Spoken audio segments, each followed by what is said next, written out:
behind-the-scenes look at the making of the documentary film Shadows of the Desert.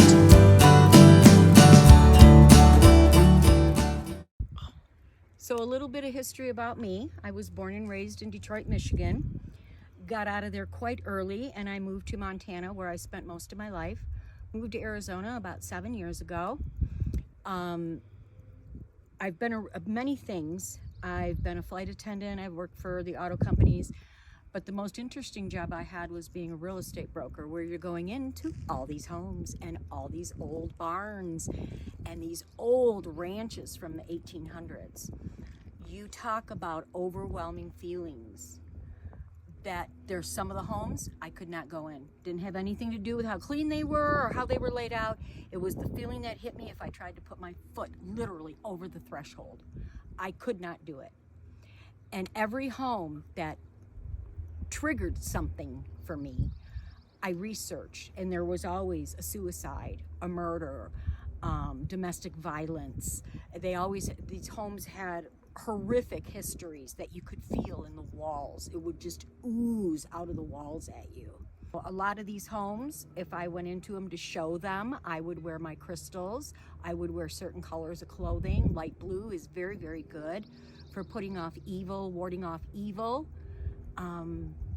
So pay attention when you get the feelings. And you weren't just a realtor. You were one of the top realtors in the whole state, not the state, but the whole Northwest Division. And I basically sold farm and ranch. And so they're not like you see on Legends of the Fall with a big log home or Yellowstone. They're these smaller, old little brick buildings that have a ton of history in them. And you feel it. You feel it. Sometime go into one of these old buildings, you'll feel it. I would love to do that. It's amazing. It's amazing. Could you talk a little bit about what you remember about that time when we were thinking about selling our house, and how Joe didn't want to sell it because we would sell it to somebody that would end up with this problem too? Well, being a real estate broker, bringing up properties that have hauntings, for lack of a better word at this point, you find people wanting to run out of them. Just run. They'll buy it, and a month later they want to sell it again because they start experiencing things. Mercedes and Joe were the same way. When things started happening on the property, their main concern was, we're getting out of here. Mercedes was experiencing a lot of physical ailments, and they stuck it out. They decided that they were going to try to cohabitate with whomever is on their property and help them get to where they need to be. And their life has become so much more enriched by not running away and staying and helping these poor souls, because that's what they are. Did you ever actually sell a house that was haunted in the past? No, but Danielle lived in her farmhouse was haunted, and I saw stuff there. Did she end up selling it, or is it the same one? They tore it down. They had to tear it down. They tore it down because it was so haunted? Yeah. Wow. Yeah. So, and they burned it, and we burned it with sage and obsidian and everything else to try and make the spirits go with it. That wanted to reside in it, yeah. They burned a whole house. Entire house. What state? Montana. Oh, in Montana. Yeah. Did you ever know what happened to the people there? Or? No, with a house built back in the 1800s, anything. Wow. But you'd see shadows. You would see, I clear as day, in one of the upstairs bedrooms, saw a dog run from the closet into the corner of the room, and no more.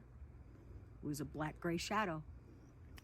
And no, there was a lot of very strange things that would go on in her house.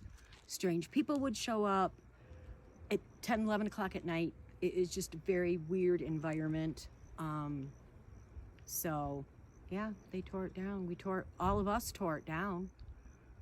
We had a big track hoe, one of the guys, and we pulled the walls out piece by piece. And it was originally a cabin that was built in the early 1800s that they added the house around. So those wood walls, when we pulled them out, they never broke apart. The cement, the entire walls were coming out. It was the spookiest thing. The cement, or whatever, you know, they didn't have cement back in them days. Whatever they had used to put those logs together was still holding them all together. The original house came out in all logs, and it had a hand-dug well. And when we exposed the hand-dug well, it was not very deep, but it had a ton of snakes in it, serpents. It was very bizarre. Oh my goodness. Very bizarre. It had been painted blue. I was ecstatic pulling up the driveway. You have not seen it since then. Oh my goodness. No, I was ecstatic to see that it was blue. You have not been here since it was painted blue. No, I have not. And when I pulled up the driveway, I went, oh, they painted the cabin blue. Wonderful. That is so wonderful. It's going to help calm the spirits. See, that's what you meant when you were in the house. You were talking about the blue. I was like, okay, blue. It was this house you were talking about. Oh my goodness. Yeah, this house, blue. And I did it red, white, and blue for America. There's a reason that you were guided to choose the blue. There is a reason, definitely. Little, and it just feels so much better. People need to learn to embrace their feelings and not be afraid of them either. If they have feelings like this, you embrace them. Don't be embarrassed to talk about them. It is truly, truly a gift to have these feelings, because I do animal rescue, okay? I can go into a pen of animals that all look terrible and be able to pick out the one that's hurting the most, whether it be physically or psychologically or whatever. And it's, embrace it. You've got to embrace these feelings. It's God wanting you to do stuff in life based on what you feel, like you and Joe have done. Tortured souls are now more peaceful. Maybe not totally at peace, but much more peaceful. And they've approached you in different ways than they have in the past too, because of the peace that you've given them.